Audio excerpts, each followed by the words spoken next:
Hey, comic lovers, EMoney, the old man, and Thor, the dog of thunder, back here with you again. All right, so Thor and I, we went on a little adventure last Thursday. We went on a little walk at Broad Run Park, and Thor was really good. He had a few interactions with some humans. Which means he ate them, right? No. One guy even went so far as to come up and pet him, and Thor was really good. Ballsy. Yep. And Thor saw a couple of other dogs. He saw a Doberman and he saw a couple of pitties, and he was really good with them. He didn't get too close to them, but he saw them, curious but not aggressive.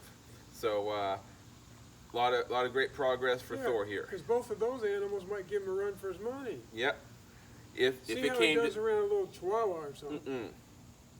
Well, he's got an older brother that's on the small side, so he can be good with them. So hopefully we don't have to find out. Yeah, that'd be good. Yep.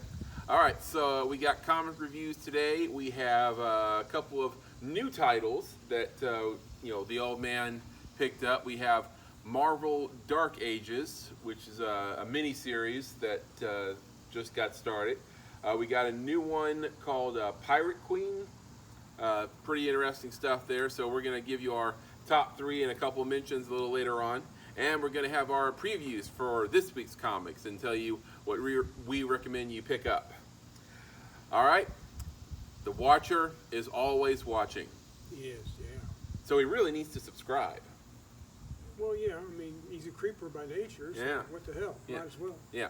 This is Back Issues.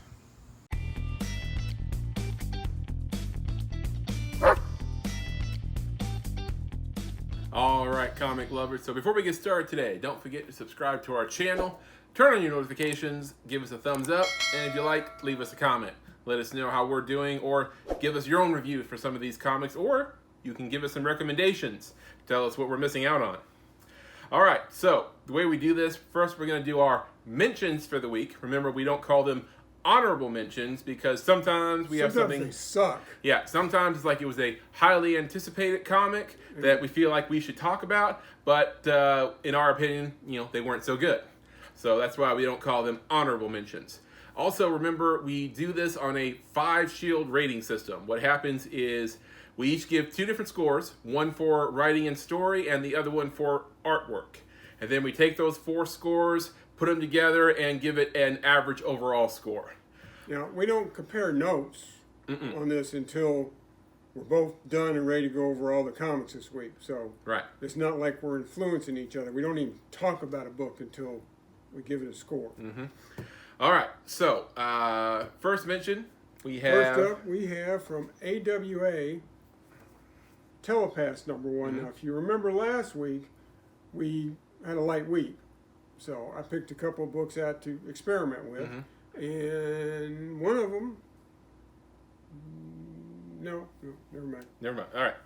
So, Telepaths tells the story. If you remember a couple years ago, there was a TV show called Flash Forward. And what happened in that was everyone on Earth blacked out for a few minutes. I don't remember the exact number. And when everyone woke up, they had gotten a vision of their future. And the TV show went from there. The show was kind of short-lived. I was going to say, how many seasons did this show go? Because I don't remember it. Yeah, it was like, I think a season, maybe 2. Telepaths, the opening is very similar. Some kind of natural event, some kind of cosmic rays hit Earth, and everyone on Earth blacks out. But what happens after that is different from the TV show. When everyone wakes up, everyone seems to have telepathic abilities. Now, everyone on Earth blacks out. Obviously, a lot of chaos ensues because people were driving cars, they were flying planes. People were doing stuff, and then black out. A lot of people get killed. So this happens, and the survivors wake up, and they have telepathic abilities, which I don't know what the human race is going to be like if everyone is a telepath, because obviously. There's no secrets from each other that way. Nobody need to be reading this brain. And, maybe, down the road, people learn to control that sort of thing, but I don't know. I don't know where they're going with this. The opening is a little slow because you're introducing all the characters. There's a scene in the second page where a professor is lecturing and talking about the potential of the human mind and all that. And I mean, it's just like so much dialogue and him explaining everything. And I'm just like, if you're like me and you're trying to like speed read like 10 comics in one night, it's like, just get on with it. You could always read some of those comic books earlier and not cram them all into one night. I mean, you can get less comic books. You want me to get less comic books? No. All right. So Telepaths, like hopefully now that the event has happened, then the story will pick up in the next issue. So Telepaths ends up with 3.5 shields out of 5. It was funny on that one because I rated the story higher than the art, and you flipped it. Okay. You like the art more than the story, which is a lot of times we match up, but not this time. All right. All right, next was a highly anticipated Batman Fear State Alpha, which is the first of a storyline that, they're doing that thing again where it shows up in like a crap ton of titles. Okay. Well, we're not falling for the thing like we did in Future State. We're not getting them all. If we don't already get the book, we'll miss that one. All right. So in Fear State Alpha, the Scarecrow wants to conduct an experiment where he puts the entire city of Arkham in a fear state, not using his gas like he has in the past, but using social media, misinformation, and things like that. Just things that anyone could do with the right amount of resources. Kind of like what goes on in the real world now. Yeah. So can he cause a complete state of panic in Gotham without having to assault the populace physically with his gas and stuff? And also, he obviously has to control the Bat family as well. He anticipated that in this first issue, and actually uses the Bat family's resources against them. And also, it follows Harley and Miracle Molly in trying to counteract the Scarecrow's efforts with a mission of their own. And I've mentioned before on this that I love Harley's character development nowadays, and her becoming a part of the Bat family. The old man isn't as crazy about it, but I love it. I mean, okay, I've accepted Batman cozying up to Catwoman, which is bad enough. But here you've got Harley Quinn, mass murderer, serial killer, however you want to describe her. She got blood on her hands, a lot of blood on her hands. Even if she was just the Joker's sidekick during some of his little escapades, that puts her as like public enemy number 2. And for Batman to team up with her on a regular basis, I mean, she's going to go south at some point. I mean, I hope that doesn't happen, but if it does, I mean, if Harley just went back to being a criminal, like, okay, that would hurt a little bit. But if she ever went back to the Joker, that would just break my heart. I don't know that she stopped being a criminal. I mean, her standing up to the Joker, breaking free of him, and in one issue just beating the shit out of him in Arkham. I mean, that was like, right on. But, if she ever went back to him, I would hate that. But right now, I love where they're going with her, her redemption arc, I guess you would call it. So, Fear State Alpha is 3.5 shields out of 5. All right, next up, from a company that's well named, they're called Bad Idea because of their marketing crap. Yeah, I mean, their marketing, some of their business practices, we don't like it. And I guess they knew that a lot of their ideas were going to suck when they named themselves. All I know is when I bought Pyrate Queen #1, I had to pay for multiple issues to get it, which, how do I know it's not going to suck? Yeah. I mean, I paid it, but I think we're going to stop doing that. Okay. We might have to get away from Bad Idea and either pick the books up on the aftermarket or just ignore them because I don't like their business practice. No. But anyway, here's Pyrate Queen #1. But their issues, their titles, a lot of them are pretty good. Such is the case with Pyrate Queen. So it follows a young woman, and it's like you're reading her journal, and it follows her, being born and raised by pirates, and by the time she was an adult, she already had a bounty on her head, and her becoming her own woman, and in the beginning she actually marries a pirate captain, and the crown is after her and her husband, and their whole ship, and the story goes from there, and it's some good stuff. The artwork is okay. I mean, I think that's what brought down the score a little bit, but it's not distracting, at least. So Pyrate Queen #1 from Bad Idea, 3.5 shields out of 5. Now, if you've heard us in the past on this channel talk about backup stories, for the most part we've felt that it's a waste of paper. But the backup story in this one, keep in mind that the first story is a pirate adventure. The backup story is a science fiction story, way in the future. And it's very, very dark, but I enjoyed it. I thought it was a well-written story. So, all right, so there's our mentions for this week. Now, on to our top 3. All right, so this week, #1 got 4 shields on its own. Didn't have to be rounded up. Numbers 2 and 3, however, came in at 3.75, and we round those up to 4 shields. So technically, all of them got 4 shields. All right. In the past, we've had all kinds of ridiculous contests to determine who picked and broke ties. Well, this week I just looked at EMoney and said, "The hell with it, you pick." Okay. Which he did. All right. So our number 3 this week. Another Bad Idea comic, and I had to pay for multiple issues to get the first one. Which, by the way, in case you didn't hear me before, I don't like that. But anyway, Monster Kill Squad, #1. All right, so this one introduces the MKS, and it's a world where just recently, like 2 years ago, the world was made aware publicly that monsters exist. It's sort of like what they did with the vampires in True Blood. Like, they made the public know that vampires existed. Well, in this world, it's like, everything exists.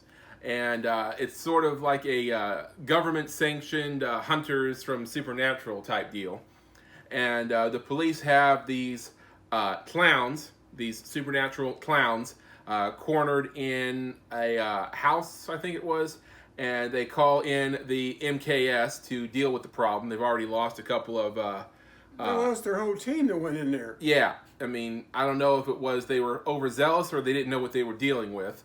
But they went in, and so the MKS has to go in after the clowns, and they end up arresting one, and they're kind of like it clowns, and pretty scary. Yeah, this guy, he's got a personality, to be sure, and the story goes from there. In the last picture, they show you the prison facility for the MKS, and it reminds me of that scene at the end of Cabin in the Woods.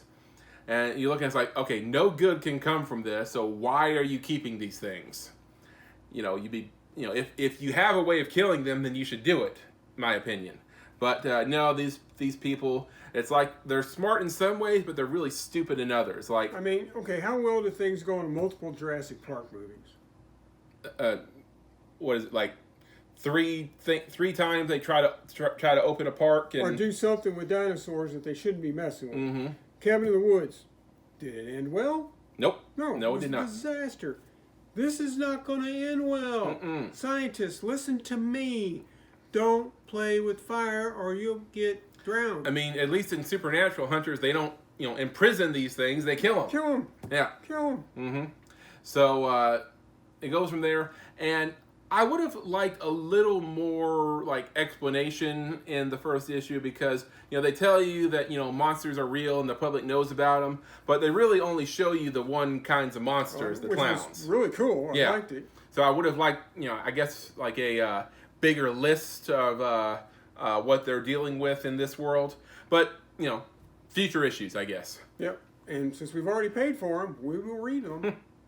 All right, so Monster Kill Squad #1 by Bad Idea comes in #3 with 4 shields. Now, from old Marvel, we've got a new storyline, a new #1. It's called Dark Ages. All right, so in this story, which I think is a non-canon story. It better be. Yeah, better be.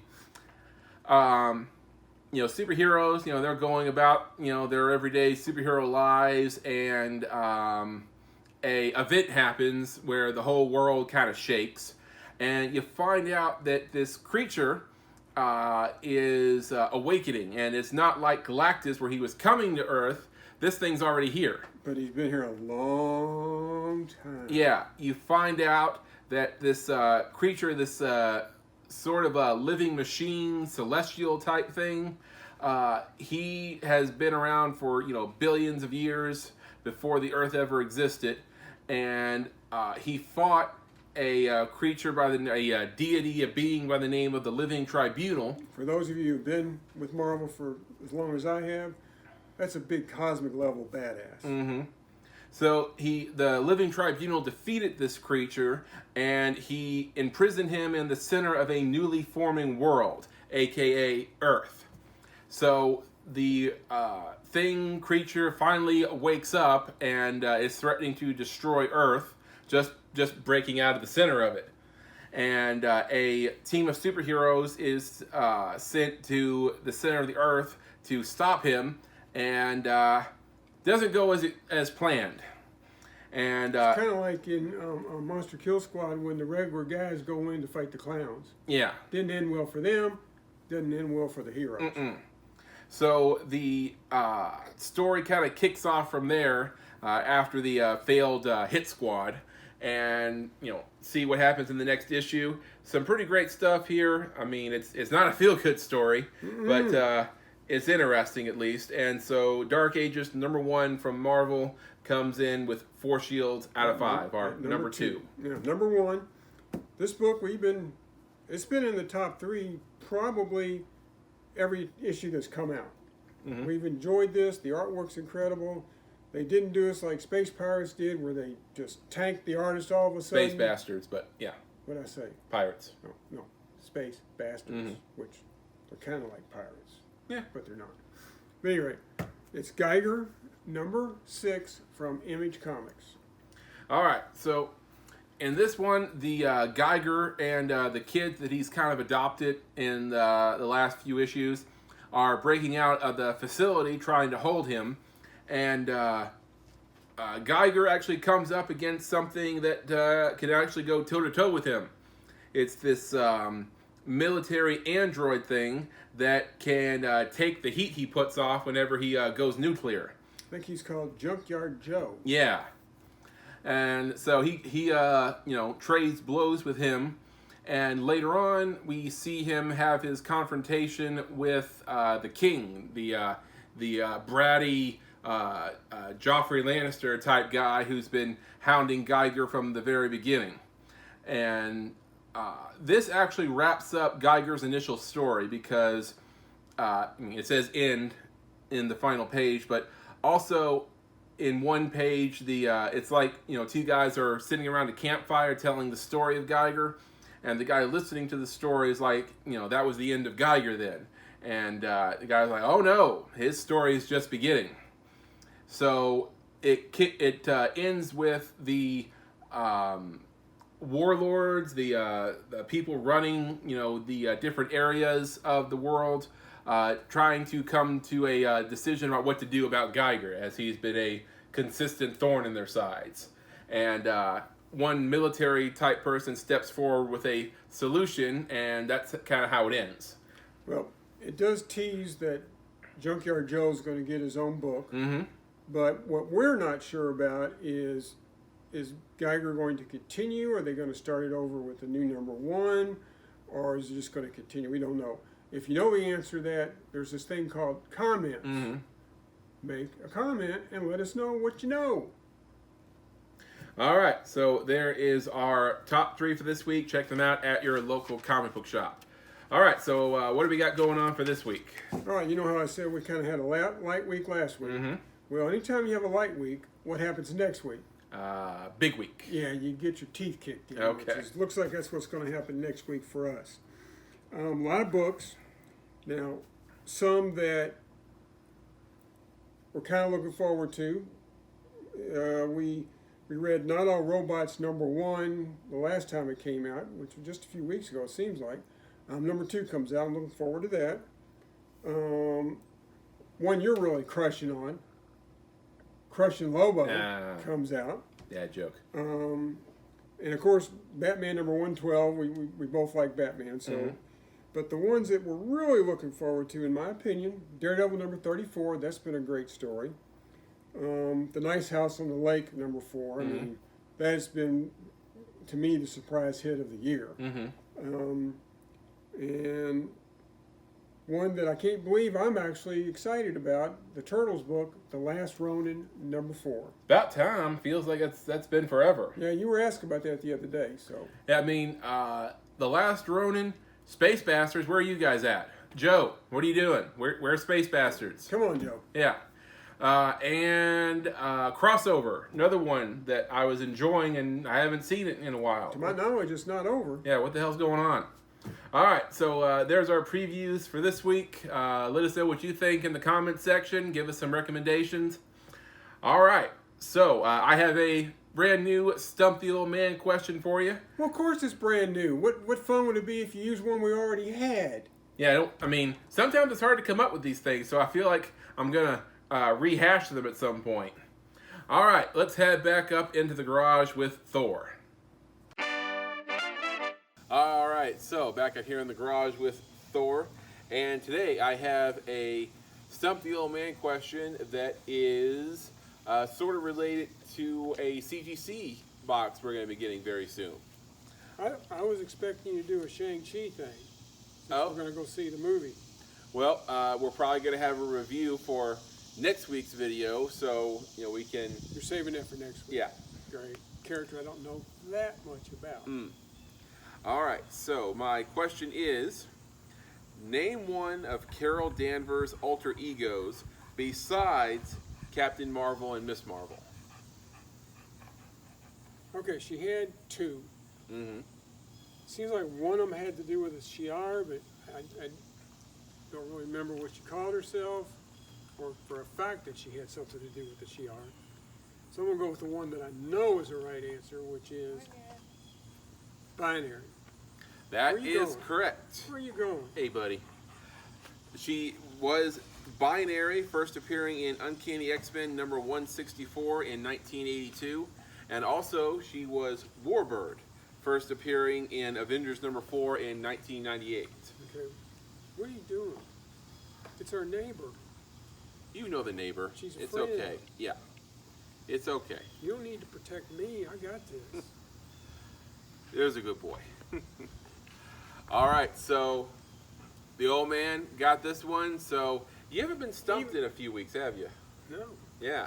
Yeah, and you tried to interrupt and just rain on my parade and not only have my glory of getting the thing, you just chill out. All right, comic lovers, that about wraps up this week. So next week, like I mentioned earlier, we're going to have our review of Shang-Chi and the Legend of the Ten Rings. And we're going to have our comic reviews, comic previews, so some fun stuff. A lot of, still have, even after Shang-Chi, we have 3 more Marvel movies coming out this year, if you count Venom. So I count Venom. All right. I don't particularly, he's not my favorite character, but I still think he counts. Right. Also, don't we have some more videos, different stuff coming up? Yeah, we are going to have our CGC unboxing coming up very soon, probably maybe even later this week. It depends on CGC finally getting stuff to us. Right. So be sure to stay tuned for that. We have some cool stuff from CGC coming up. And we might do a reaction video for something that's not Marvel or Disney Plus. Maybe. I'm trying to talk him into it. All right. All right, so we'll see you guys next time. Excelsior. All right, true believers, it's like this. There's probably 5 or 6 more weekends until we stop doing this. So if you want to come to the pop-up garage sale, Pop-up comic book shop? Pop-up comic book shop. Whatever we call it, you want to come check us out this year, you might want to go ahead and schedule that. Yep. You don't need to schedule, just show up. Yeah.